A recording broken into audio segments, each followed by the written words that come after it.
Começou a aula, lá, lá, lá, lá, lá, lá, lá, lá, lá, lá, lá, lá, lá, lá, lá, lá. Lá, lá, lá, lá, lá, lá, lá, lá, lá, lá, lá, lá, lá, lá, lá, lá, lá, lá, lá. Ótimo dia, minha gente. Sejam bem-vindos, sejam bem-vindas a mais uma aula aqui do nosso Botox Espiritual, né? Comigo, Daniela de Medeiros. Na aula de ontem vocês já conheceram um pouco de quem eu sou, o que é que eu faço, de onde vim, para onde vou, o que é que eu como. O que é que eu como não, mas hoje a gente tá aqui diretamente da cozinha para falarmos sobre um pedido da aula de ontem, que é falar sobre a relação de autoestima com a nossa mãe. Quando a gente tá com questão... Bom dia, Cristine! Quando a gente tá com problemas em relação à nossa mãe, e eu vou falar já o que é que significa esses problemas com a nossa mãe, porque às vezes a gente tá muito bem com a nossa mãe, a gente se relaciona bem com a nossa mãe, só que acontecem outras coisas que caracterizam esse... Oi, Leda, bom dia! Caracterizam esse ruim, esse relacionamento ruim com a nossa mãe. E aí, bom dia, Karina! E aí a gente fica com a autoestima lá embaixo. Agora, tudo isso é a nível inconsciente, gente. E quando a gente começar a olhar para esse aspecto que a gente não está olhando da nossa mãe, na constelação familiar se mostra às vezes também que é em relação à família da nossa mãe. Às vezes não é com nossa mãe que a gente tem alguma questão, é em relação a algo da nossa mãe. Por quê? Inconscientemente, quando a gente é criança, a gente dos 0 aos 7 anos, a gente tá pura, certo? Nossa alma tá ali pura. Não tem nenhuma racionalização, não tem nenhum pensamento, não tem nenhum julgamento. Então é uma esponja que vai absorvendo tudo o que está acontecendo ao redor. Então, se algo lá fora, né, em relação à minha mãe aconteceu, eu não sei que história foi aquela que aconteceu, inclusive já de dentro da barriga da minha mãe, eu não sei que história foi aquela que aconteceu. Eu não tenho um livro, um texto, um diário me descrevendo o que é aquela história. O que é que eu tenho como um ser que ainda está na sua essência, né? Tem gente que diz aqui ainda é luz, mas é um ser que ele absorve o quê? Quando a gente ainda está realmente na barriga da nossa mãe. Nós somos seres que absorvemos as sensações, os sentimentos, os impactos, aquela energia que está sendo reverberada. Então, toda a energia que a nossa mãe está passando, nós sentimos já desde a barriga dela. Então, às vezes, quando a gente pergunta, tem clientes que chegam e eu pergunto, quando é que você lembra que você teve autoestima, que você percebeu que você tinha amor próprio? E às vezes muitas vezes a resposta é, não lembro de nenhum momento com isso. Então, a programação de baixa autoestima e de falta de amor próprio foi adquirida, foi impregnada lá no inconsciente, né? Nesse nosso arquivo infinito de informações que não está aqui dentro, né? Tem uma nuvem que nos conecta, um fio que a gente não consegue ver, mas tem uma nuvem que tem todas as informações conscientes e inconscientes. E o interessante é que 2% de todas as informações sobre nós mesmos, sobre nós mesmas, são conscientes. 98% das informações sobre nós, meu Deus, sobre a gente não tem consciência, tá tudo guardado lá no inconsciente. Porque se a gente tivesse acesso a essas informações todas, a gente enlouquecia, porque a gente ia querer racionalizar tudo e não ia dar conta. E às vezes tem gente que tá numa casa de saúde, no hospital psiquiátrico, porque realmente acessou algo mais dessa informação e não deu conta. Sabia disso? Então, bom dia, Amanda, seja bem-vinda. Então, vá. Foi Miguel por aqui perguntar uma coisa. Então, não precisamos dar conta desses 98% que estão no inconsciente, mas a partir do momento que eu tenho essa informação, eu sei, gente, então muitas coisas estão acontecendo na minha vida e eu não tenho controle. Eu estou apenas repetindo algo que já está registrado lá no meu inconsciente. Por isso que é bom também de a gente perceber o que está funcionando. Está sendo bom para mim? Deixa lá, continua lá operando, não precisa ir catar, não precisa ir cavar. Vamos realmente ajustar, fazer os ajustes do que a gente tem na nossa vida e a gente não está querendo na nossa vida. Então é isso que acontece com muitas clientes minhas que chegam e eu pergunto se elas têm lembranças de alguma vez que elas tiveram autoestima e tiveram amor próprio e elas não lembram realmente. E nesses casos é porque já veio essa programação com a mãe. Enquanto a gente está lá dentro da barriga da nossa mãe, que a gente é um feto, né? Está se desenvolvendo lá o nosso corpo físico, mas a nossa alma, a nossa essência já está lá presente. E a nossa alma, a nossa essência é um corpo sutil, tão poderoso, que absorve todas essas energias. Então, depois que a gente vai crescendo, aqui são dados nomes, né? Dados nomes como autoestima, amor próprio, mas fica essa energia abaixo, numa frequência baixa. Então, nossa mãe passou por alguma situação em que ela se sentiu rejeitada. Preste atenção nisso que eu vou dizer agora. Nossa mãe passou por uma situação que ela se sentiu rejeitada quando estava grávida da gente. E ela passou por essa situação em que se sentiu rejeitada porque ela já tinha essa programação dentro da mente dela. E, consequentemente, talvez, essa programação já era da mãe dela. E que era da mãe dela, ou de uma tia-avó, ou de uma bisavó. E isso vai passando de geração a geração de forma inconsciente e está no nosso DNA. Por isso que às vezes parece ser tão difícil. A gente estuda tanto, a gente vai para palestras de motivação, a gente vai, passa aqui na timeline das redes sociais e vê mensagens de motivação. A gente mesmo está sempre aí catucando vocês, né, na nossa timeline aqui do Botox Espiritual, de você parar um segundo no seu dia, tá passando a timeline e ver aquela questão ali e reflete, é isso? Acontece isso comigo? Tá acontecendo isso comigo? E a gente faz tudo isso, mas não consegue desenvolver a nossa autoestima, nosso amor próprio. Minha história, Karina tá falando aqui. É isso, mulher. Sua história de muitas mulheres, porque vem lá de trás, né? De geração após geração. E a gente tem o privilégio de ser essa geração que está aberta para olhar para a solução disso, né? Trazer a consciência disso, curar isso. E o mais magnífico da constelação, né? Que é uma técnica que a gente usa no nosso Botox Espiritual, é que a gente, quando se cura, quando a gente busca a nossa cura e a gente consegue alcançar essa consciência, todas as gerações para trás, elas se curam também. Então, na constelação, esse conceito da constelação, né? Eu estou frisando porque pode ser que a gente conheça outros conceitos e Cristine também, a história dela, Cristine Bernadette. Maravilhoso. Adriana, bem-vinda também. Bem-vinda, Cristine. Então, a gente pode achar que... Gente, eu não vou falar aqui porque aí eu perco a linha do raciocínio. Mas vamos entrando e vamos falando aqui que aí no final eu falo, tá? Eu respondo aqui o que vocês estão falando. Então, vem de gerações atrás, certo? Tá no nosso DNA e a gente não sabe, por mais que a gente busque informações para aumentar a nossa autoestima, para melhorar o nosso amor próprio, para que a gente viva uma vida plena, para que a gente, quando tiver oportunidades... Gente, é impressionante. A programação da gente de falta de amor próprio é tão filha da mãe, é tão poderosa, que a gente às vezes está numa situação, tenho 2 caminhos para seguir, certo? Tenho 2 escolhas para fazer. E aí sabe qual é a escolha que a gente faz? Aquela que vai mais lascar a gente.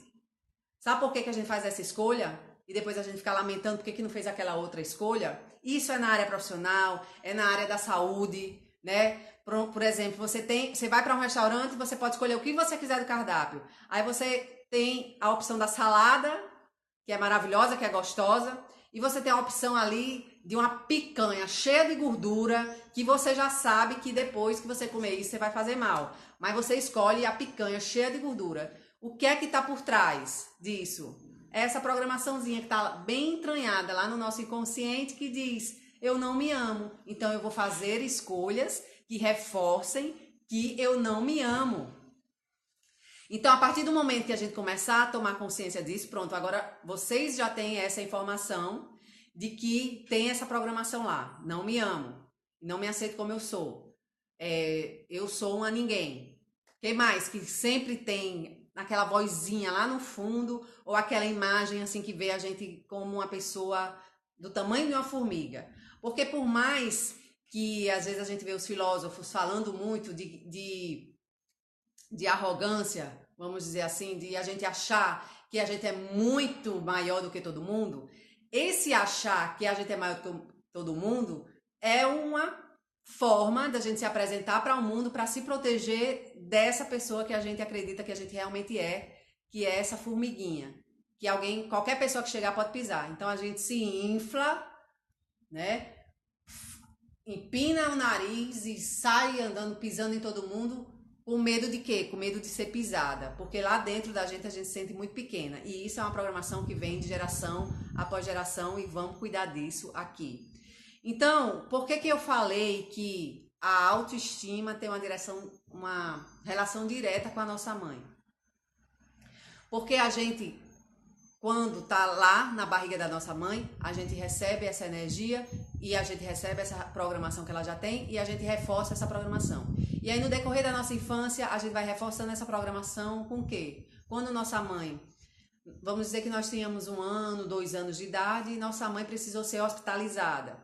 Ela ficou doente. Então nós como crianças, inconscientes, simplesmente sentindo a vibração sem entender a vida de uma forma mais geral, a gente toma uma decisão interna. De quê? De sacrificar nossa plenitude, nossa vida, em troca de nossa mãe ficar boa. Então, se de repente vocês podem lembrar aí de algum momento na infância de vocês, a maioria das pessoas não lembra, mas quando a gente para um pouquinho para pesquisar isso, a gente termina lembrando de algum momento da vida de vocês em que a mãe de vocês teve que se ausentar, ela teve que fazer uma viagem, ou ela teve que ir para o hospital, né, para tratar de alguma doença, ou então ela estava até com alguma doença, estava com uma enxaqueca, por exemplo. Estava ali no sofá, me veio a imagem agora de quando eu era criança isso, da minha mãe ali no sofá com a enxaqueca e, sabe, sentindo muita dor. E nesse momento, o que é que a criança faz? A criança, ela toma uma decisão. Ela pede a Deus, que também é uma programação que a gente já vem recebendo isso, a geração já vem com isso, de que Deus, a gente negocia com Deus. E aí a criança pede a Deus que, em troca da mãe ficar saudável, porque para uma criança, principalmente dos 0 a 7 anos, a mãe é tudo. A mãe é Deus na terra. Porque a mãe deu a vida, a mãe dá comida, a mãe alimenta. Depois dos 7 anos é que a criança começa a ir para o mundo, começa a se socializar, né? Começa a conhecer os amiguinhos, começa a brincar com outras pessoas. Mas até os 7 anos, a criança está ali nesse núcleo com a mãe. E quando a rejeição vem do ventre materno? E você fala de... Karina está perguntando aqui, quando a rejeição vem do ventre materno? Você fala que você percebe que você é rejeitada pela sua mãe desde que você estava na barriga. De repente ela falou, ou pensou, ou tomou um chá para não ter você, né? Para você não nascer, vamos dizer assim. E aí, essa rejeição, será que vem da sua mãe? Não. Vem de todo um contexto que ela vivia. Vamos dizer que ela era jovem demais. Vamos dizer que ela era jovem demais e não sabia o que fazer, né? Ela ficou desorientada. Muitas clientes chegam aqui que dizem que a mãe engravidou muito jovem e aí o pai dela expulsou ela de casa. Então elas tinham um medo terrível do pai delas. Por quê? Porque o pai aprendeu que filha tem que ser pura, filha tem que casar virgem, essas gerações para trás. Gente, então tem muita história de gerações para trás que a gente não tem nem ideia. O que eu posso dizer para vocês afirmativamente e com certeza é que nossa geração tem muitas facilidades, por mais que a gente ache que tem dificuldades. Quem passou dificuldade foram as pessoas lá atrás. porque antes tinha muito conflito, antes as pessoas matavam umas às outras, assim, como por nada, por causa de terra, por causa de uma comida, porque não tinha essa abundância que a gente tem hoje. Não tem... Hoje eu tenho aqui 3 supermercados que eu posso ir andando, em 5 minutos eu compro o meu alimento. E antigamente não era assim, era tudo muito mais difícil para sobreviver. Então qual era o pensamento dos nossos ancestrais? Era a sobrevivência. E muitas vezes esses nossos ancestrais, eles tinham que escolher. Eles tinham que escolher quem ia sobreviver ali. De todos aqueles filhos, quem ia ter que sobreviver. E é uma dor muito profunda. E essa dor vem carregando de geração para geração. Então vamos dizer que uma rejeição que a gente acha que vem do ventre da nossa mãe porque a nossa mãe não queria, não nos queria. E na verdade, a gente não olha para esse fato ou a história que contaram pra gente. A gente olha para o fato de a gente estar viva. Se a gente tá aqui respirando, ó, respira aí. Sente a batida do coração. Já tive cliente que passou 10 minutos e não sentia a batida do coração. Eu, criatura, tu tem que estar viva. Tu é alma, eu tô vendo alma. Mas aqui é mais fácil. Ó. Sente a pulsação aqui da tua vida passando por você aqui, segundo após segundo. Esse é o maior sinal. Aliás, é o sinal decisivo de que você não foi rejeitada. Se você tivesse sido rejeitada, você não estaria aqui agora. O resto são histórias que contam pra gente na escola, contam pra gente na igreja, contam pra gente nas instituições que a gente vai. Por quê? É culpa também dessas pessoas? Não é culpa. É toda uma programação que a gente vem recebendo geração após geração. Até que tem pessoas que se libertam, né? Porque a dor é muito grande. A dor de carregar isso, geração após geração, é muito grande. E a gente tá numa geração que a gente não tem nem mais ideia do que aconteceu lá atrás, desse tipo de situação que os nossos ancestrais tiveram que passar, de escolher. E agora, quais filhos? Eu tenho aqui um pedacinho de pão. Eu dou para esse filho ou para o outro? Para qual filho que eu dou? Se eu der para um e não der para o outro, um dos dois vai morrer. E muitas vezes esses pais preferiam morrer a ver os filhos morrerem. Então foram decisões que desencadearam o quê? Programações de rejeição. Esses tipos de situação. Então a gente vem trazendo no nosso DNA e aí quando a gente toma consciência e começa a olhar para isso e começa a honrar essa decisão que eles tiveram que tomar naquela época, a gente libera eles e a gente se libera também. E isso é bonito de ver, porque a gente realmente tira um peso das costas e essa dor que a gente sente. Eu vou ver aqui que eu tô cozinhando, minha gente. Ó, eu sou 1001 utilidades. Acho que tá pronto, ó. Alguém quer macarrão? Aí, qualquer dia vocês vêm aqui comer um macarrãozinho com a gente. Então, é muito maravilhoso isso. Continue acompanhando a gente aqui no nosso stories, né, diariamente, entre 11h30 e meio-dia, que a gente vai conversar mais um pouco sobre isso, porque é um assunto que é profundo e tem muitas nuances. Mas eu acho que já deu para dar uma clareada, já deu para vocês compreenderem como está entranhada essa questão da rejeição e da autoestima e com a nossa mãe, com a família da nossa mãe. Mas o mais importante que eu quero deixar vocês aqui hoje, com essa semente dentro da mente de vocês, é justamente isso. Não existe culpado. Não existe ninguém para apontar o dedo. Existe a vida como ela encontra formas de permanecer. Porque se a gente fica presa a essa programação, a achar que nós fomos rejeitadas, que as pessoas, que nossa mãe, a mãe, é a principal que tem o dedo apontado, né? Aconteceu alguma coisa nesse mundo, a culpa é da mãe. E aí muitas vezes a gente, como a gente teve uma educação muito rígida em relação a honrar nossa mãe e nosso pai, principalmente nossa mãe, o que é que acontece com a gente? A gente não culpa a nossa mãe.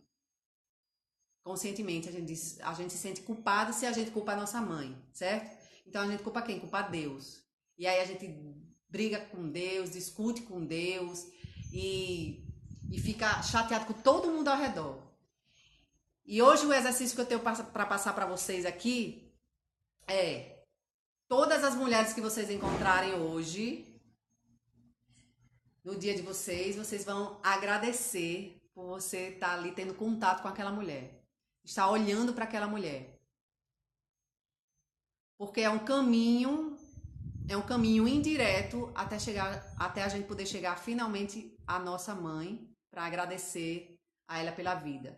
Independente das histórias que ela contou, independente das histórias que as pessoas contaram, porque a gente recebeu muita informação, principalmente com as mídias de massa, né? Que é mais assim da nossa geração, porque os nossos pais, nossos avós não tinham isso, né? Tinha um radinho, ouviam as notícias pela Rádio ESSO, né? Aqui no Brasil, e viviam para trabalhar praticamente, para trazer sobrevivência para a família. Tanto é que tem 9, 18, conheci já gente que teve 30 filhos, né? E a vida era essa sobrevivência. Hoje não, hoje a gente não tem só essa busca de sobrevivência, né? A gente tem uma busca por outras coisas. O tempo hoje a gente usa não só para estar trabalhando, buscando sobrevivência, mas cada vez mais as pessoas estão buscando outras formas de expressar a vida, né? Viajando, fazendo outras atividades. Antigamente não tinha isso. Antigamente tinha trabalhar uma vida inteira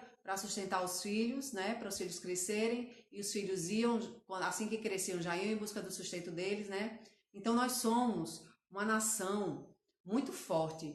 Somos uma nação de pessoas muito fortes, que foram pessoas que tiveram...